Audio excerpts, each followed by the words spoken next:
नमस्कार, उत्तराखंड समाचार में आपका स्वागत है। मैं हिना जोशी छित्रिया। आइए सबसे पहले नजर डालते हैं आज के मुख्य समाचारों पर।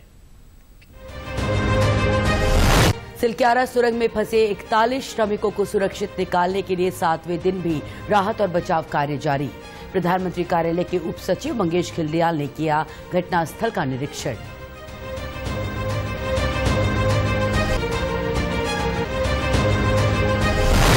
मुख्यमंत्री ने अधिकारियों के साथ की सिलक्यारा सुरंग में जारी रेस्क्यू कार्य की समीक्षा। कहा, श्रमिकों को सुरक्षित निकालने के लिए हर बाधा दूर कर रही रेस्क्यू टीम।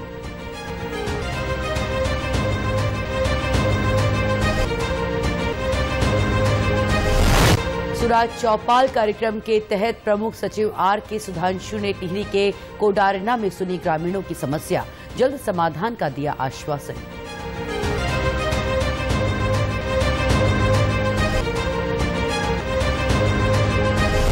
और वैदिक मंत्रोच्चारण के साथ शीतकाल के लिए बंद हुए बद्रीनाथ धाम के कपाट, सेना के बैंड की मधुर ध्वनि के बीच हजारों श्रद्धालुओं ने किए दर्शन। और अब समाचार विस्तार से। उत्तरकाशी जिले में निर्माणाधीन सिलक्यारा सुरंग में फंसे 41 श्रमिकों को सुरक्षित निकालने के लिए आज 7वें दिन भी राहत और बचाव अभियान जारी है। प्रधानमंत्री कार्यालय के उप सचिव मंगेश खिल्डियाल ने आज राहत और बचाव कार्यों का निरीक्षण किया और आवश्यक दिशा निर्देश दिए। इस बीच सिलक्यारा सुरंग में राहत और बचाव कार्यों में और तेजी लाने के लिए आवश्यक मशीनें घटनास्थल पर पहुंच गई हैं। जानकारी के मुताबिक प्रशासन निर्माणाधीन सुरंग में फंसे श्रमिकों के संपर्क में है और सभी श्रमिक सुरक्षित हैं। मुख्यमंत्री पुष्कर सिंह धामी ने कहा है कि सिलक्यारा सुरंग रेस्क्यू कार्य युद्ध स्तर पर चल रहा है। पीएमओ के मार्गदर्शन में राज्य सरकार सुरंग में फंसे सभी श्रमिकों को सकुशल निकालने के प्रयास में जुटी है। सुरंग में फंसे लोगों के रेस्क्यू के लिए देश और दुनिया में इजाद की गई आधुनिक तकनीक की मदद ली जा रही है। मुख्यमंत्री ने उम्मीद जताई है कि जल्द इस मामले में सफलता मिल जाएगी। आपको बता दें कि मुख्यमंत्री सिलक्यारा सुरंग में फंसे श्रमिकों के रेस्क्यू पर पल पल अपडेट ले रहे हैं।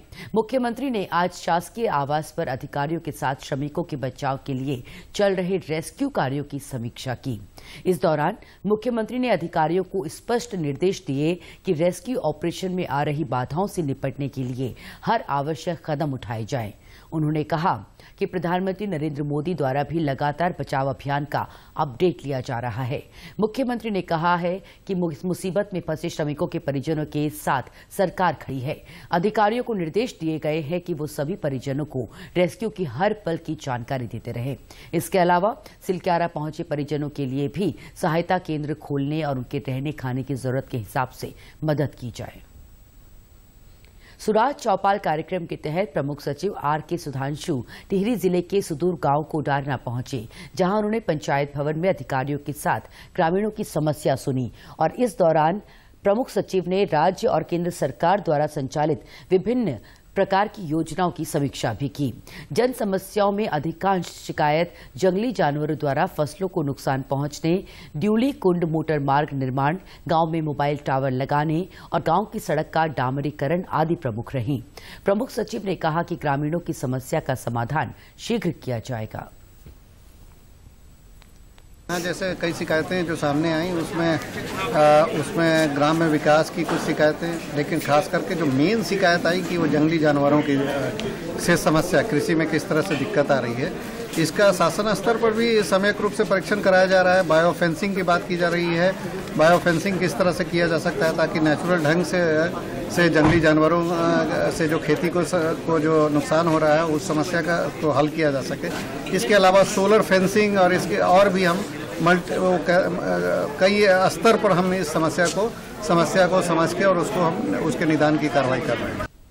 कोडारना के प्रधान सुनीता भट्ट ने कहा कि ग्राम सुराज चौपाल के तहत सरकार जनता के द्वार जा रही है। जनता की समस्याओं के समाधान के लिए प्रमुख सचिव स्तर की बैठक आयोजित की गई है। उन्होंने आशा जताई है कि ग्रामीणों की समस्या का समाधान शीघ्र होगा। सबसे बड़ी समस्या तो जानवरों से थी, खेती को नुकसान कर रहे थे, तो उसके समाधान के लिए भी उन्होंने आश्वासन तो दिया है। देखो कब तक होता है उस पर भी। और दूसरी जो एक सीसी मार्ग के लिए रखा है ऐसे बस्ती में है। और मतलब प्रत्येक विभाग से कुछ न कुछ समस्याएं जो थी वो रखी है। जैसे इनसे कृषि विभाग से रखी थी कि हाँ घेर बाड़ का काम था, और वन विभाग से भी उसके जो वायर वाली फेंसिंग होनी थी सौरोजा वाली उसकी भी रखी है। तो समस्याएं तो काफ़ी हैं। देखो इन पे कब तक अमल होता है और कब तक ये चीज़ें हमारी सॉल्व होती हैं। भू बैकुंठ धाम बद्रीनाथ मंदिर के कपाट आज 3:33 पर पूरे वैदिक मंत्रोच्चारण और विधि विधान के साथ शीतकाल में श्रद्धालुओं के लिए बंद कर दिए गए हैं। इस अवसर पर सेना के बैंड की मधुर ध्वनि के बीच हजारों की संख्या में श्रद्धालु धाम में मौजूद थे। कपाट बंद होने के अवसर पर मंदिर को 15 क्विंटल फूलों से सजाया गया था। आज सुबह 4 बजे से कपाट बंद होने की प्रक्रिया शुरू कर दी गई थी। मंदिर के मुख्य पुजारी रावल ईश्वरी प्रसाद नंबूदरी ने दोपहर को भगवान का भोग लगाने के बाद शाम की आरती की, जिसके बाद कपाट बंद किए गए। वहीं ज्योतिष डिमरी ने बताया कि कल सुबह भगवान बद्री विशाल की डोली पांडुकेश्वर के लिए रवाना की जाएगी। शीतकाल के लिए आज भगवान बद्री विशाल के कपाट 3:33 पर कपाट बंद कर दिए गए और कल यहां से भगवान की डोली पांडुकेश्वर के लिए रवाना होगी। इस अवसर पर ज्योतिष पीठ के शंकराचार्य अविमुक्तेश्वरानंद ने कपाट बंद होने की परंपराओं को लेकर जानकारी दी। बद्रीनाथ जी की पूजा के बारे में ये परंपरा रही है कि शीतकाल जब आता है तो एक विशिष्ट मुहूर्त में भगवान की पूजा नारद जी के नेतृत्व में देवताओं को सौंप दी जाती है। इसके बाद से शीतकाल जब तक रहेगा, जब तक फिर से नया मुहूर्त निकल करके भगवान का कपाट उद्घाटन नहीं होता है, तब तक के लिए नारद जी की देखरेख में देवता लोग भगवान बद्रीनाथ जी की बद्रीनाथ धाम में पूजा करेंगे और हम मनुष्य लोग वहाँ से भगवान के प्रतीकों को लेकर के आएंगे और यहाँ ज्योतिर्मठ में भगवान बद्रीनाथ जी की पूजा हम लोग करेंगे। आपको बता दें कि इस साल रिकॉर्ड संख्या में 18,40,000 से अधिक देश विदेश से आए तीर्थयात्रियों ने बद्रीनाथ धाम के दर्शन किए। विकसित भारत संकल्प यात्रा ने चौथे दिन जनजातीय क्षेत्र जौनसार में प्रवेश किया। इस दौरान कालसी ब्लॉक के ग्राम उत्पाल्टा और गांगरों में ग्रामीणों को जन कल्याणकारी योजनाओं के प्रति जागरूक किया गया। इस अवसर पर आयोजित कार्यक्रम में उपस्थित टिहरी सांसद माला राज्य लक्ष्मी शाह ने ग्रामीणों को विकसित भारत की शपथ भी दिलाई। कार्यक्रम में भारत सरकार द्वारा चलाई जा रही योजनाओं की जानकारी विभिन्न विभागों के अधिकारियों और कर्मचारियों के द्वारा दी गई। कार्यक्रम में विकसित भारत संकल्प यात्रा के प्रचार वाहन द्वारा प्रधानमंत्री नरेंद्र मोदी का संबोधन भी लोगों को सुनाया गया। इस दौरान 109 ग्रामीणों की टीबी की और 89 ग्रामीणों की एनीमिया की जांच की गई। प्रधानमंत्री स्वामित्व योजना ग्रामीणों के लिए बेहद लाभदायक साबित हो रही है। ग्रामीण भारत को आर्थिक रूप से मजबूत करने के उद्देश्य से शुरू की गई इस योजना के जरिए ग्रामीण लोगों को उनकी जमीन और मकानों का मालिकाना हक मिल रहा है। इसी कड़ी में देहरादून के विकासनगर तहसील स्थित भीमावाला क्षेत्र के लोग स्वामित्व कार्ड मिलने से बेहद खुश नजर आए। हालांकि जिनके नाम से स्वामित्व कार्ड आया है वे इस दुनिया में नहीं है। ऐसे में उनके नॉमिनी और परिवारजनों ने बताया कि विभागों द्वारा पहले संपत्ति पर अधिकार जताते हुए उसे अतिक्रमण का नाम देकर तोड़ने का दबाव बनाया जाता था। वहीं अब प्रधानमंत्री स्वामित्व योजना का सहारा लेकर हाईकोर्ट में अपना पक्ष मजबूती से रखने पर फैसला उनके हक में आया और आज स्वामित्व कार्ड के जरिए उन्हें अपनी जमीन पर मालिकाना हक मिल गया है। हमारे जो बाप दादा शुरू से ही यहाँ पे रहते आए हैं और जो नहर के विवाद वाली जमीन है वो शुरू से हमारी ही जमीन उसमें गई भी है। तो पहले क्या था, वो बार बार आके नोटिस लगा देते थे दीवारों पे विद्युत विभाग वाले कि हाँ कि ये जमीन अपने दावा करते थे वो। और अभी जब पिछले साल अतिक्रमण चला तो उससे क्या हुआ कि हाँ काफ़ी प्रेशर आ गया, काफ़ी लोग घर टूटे लेकिन उससे पहले हमें स्वामित्व योजना के तहत दादाजी और को मकान का स्वामित्व दे दिया गया था, तो उससे अब कोई दिक्कत नहीं है। वहीं प्रधानमंत्री स्वामित्व योजना के जरिए अपने कच्चे मकान को पक्का बना चुकी सहसपुर के ढाकी गांव की बबीता आज दिल से इस योजना की तारीफों के पुल बांध रही हैं। समिति कार्ड हमें मिला हुआ है, इसमें हमारी सास के नाम से मिला हुआ है ये। और पहले हमारा कच्चा मकान था अब हमें पक्का मिला है आवास योजना की उससे, और हमने घर बनाया। हमारा सपना तो था ही घर बनाने का। ये थोड़ी मदद हमें सरकार से मिली हुई है, तो इसलिए हम अपना कच्चा मकान का सपना भी पूरा कर सके, पक्के मकान का। और पहले कच्चा था, इसलिए आज हम बहुत खुश हैं कि हमें सरकार की तरफ से मकान मिला, हमने अपना मकान बनाया। इसके साथ ही ग्राम प्रधान भीमावाला ने भी स्वामित्व कार्ड बनने पर सरकार का धन्यवाद किया। और हमारे यहाँ लगभग 450 लोगों को स्वामित्व योजना का लाभ मिला है, जिसमें कुछ लोगों के ऊपर जो हमारे नहर के किनारे कुछ बसे हुए 8-10 परिवार थे, उन पर ये नहरवाई का डंडा बजने के कतार पर था, जिसमें स्वामित्व योजना के अंतर्गत ये 6-7 परिवार भी आ गए हैं। तो उस बात को लेकर हम हाई कोर्ट गए थे, तो उन्होंने हमें इस स्वामित्व योजना के आधार पर हमें स्टे दिया गया था, वरना उससे पहले तो लोग बड़े भयभीत थे यहाँ पर और दिन रात ऐसे रहता था कब टूट जाए, परंतु जब से स्वामित्व मिला है तब से स्थिर है।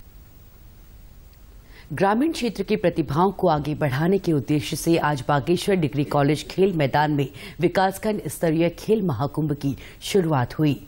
खेल महाकुंभ का शुभारंभ करते हुए ब्लॉक प्रमुख पुष्पा देवी ने सभी छात्र छात्राओं से खेल भावना से खेलों में प्रतिभाग करने की बात कही। जिला युवा कल्याण अधिकारी अर्जुन सिंह रावत ने जानकारी दी कि खेल प्रतियोगिताएं 3 वर्गों अंडर 14, अंडर 17 और अंडर 19 वर्ग में आयोजित की जा रही हैं, जिसमें 16 न्याय पंचायतों के 480 छात्र छात्राएं भाग ले रहे हैं। आज जो विकासखंड स्तरीय प्रतियोगिताएं हो रही है, इसमें वही प्रतिभागी अभी प्रतिभाग कर रहे हैं जो कि न्याय पंचायत स्तर पे अंडर 14 और अंडर 17 एथलेटिक और कबड्डी खेल विधा में जीत के आए हैं। साथ ही साथ विकासखंड स्तर पर खो खो की और वॉलीबॉल की ओपन प्रतियोगिता भी यहाँ पे की जा रही है और यहाँ पे 16 न्याय पंचायतों के 480 प्रतिभागी यहाँ पे प्रतिभाग कर रहे हैं। जो भी प्रतिभागी यहाँ पे अगर विजेता घोषित होते हैं तो शासन द्वारा प्रथम, द्वितीय और तृतीय पुरस्कार क्रमशः 500 रुपये, 400 रुपये, 300 रुपये का नगद पुरस्कार, मेडल और सर्टिफिकेट उनको दिया जाएगा और जो विजेता प्रतिभागी है वो जनपद स्तर पर प्रतिभाग करेंगे। क्षेत्रीय युवा कल्याण अधिकारी हेमा परिहार ने कहा कि इस तरह की प्रतियोगिताओं के जरिए दूर दराज से आने वाले बच्चों को खेल के क्षेत्र में बेहतर कार्य करने के अवसर मिल रहे हैं। आज हमारे जो न्याय पंचायत के प्रथम प्रतिभागी हैं, वही जो फर्स्ट निकले हैं वही प्रतिभागी हमारे ब्लॉक लेवल पे प्रतिभाग कर रहे हैं। हमारे 16 न्याय पंचायत हैं, 16 न्याय पंचायत के सारे बच्चे यहाँ पर प्रतिभाग कर रहे हैं। बड़ा हर्ष का विषय है। हमारे जो दूर दूर के जो बच्चे हैं उन बच्चों को भी खेलने का मौका मिल रहा है इसमें। प्रदेश के समाचारों में आज बस इतना ही। चलते चलते मुख्य समाचार एक बार फिर। सिलक्यारा सुरंग में फंसे 41 श्रमिकों को सुरक्षित निकालने के लिए 7वें दिन भी राहत और बचाव कार्य जारी।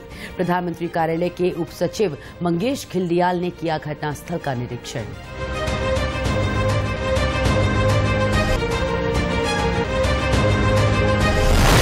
मुख्यमंत्री ने अधिकारियों के साथ की सिलक्यारा सुरंग में जारी रेस्क्यू कार्य की समीक्षा। कहा, श्रमिकों को सुरक्षित निकालने के लिए हर बाधा दूर कर रही रेस्क्यू टीम।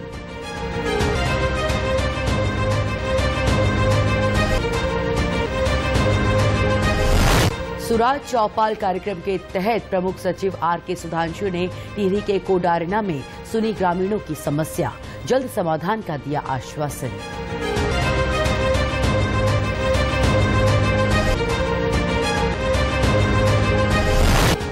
और वैदिक मंत्रोच्चारण के साथ शीतकाल के लिए बंद हुए श्री बद्रीनाथ धाम के कपाट। सेना के बैंड की मधुर ध्वनि के बीच हजारों श्रद्धालुओं ने किए दर्शन। प्रदेश से जुड़ी अपडेट्स के लिए आप हमसे सोशल मीडिया के माध्यम से भी जुड़ सकते हैं। हमारा एक्स हैंडल है DD_News_देहरादून। हमारा फेसबुक पेज है DD News उत्तराखंड और हमारे YouTube channel DD News Uttarakhand को भी आप सब्सक्राइब कर सकते हैं। नमस्कार।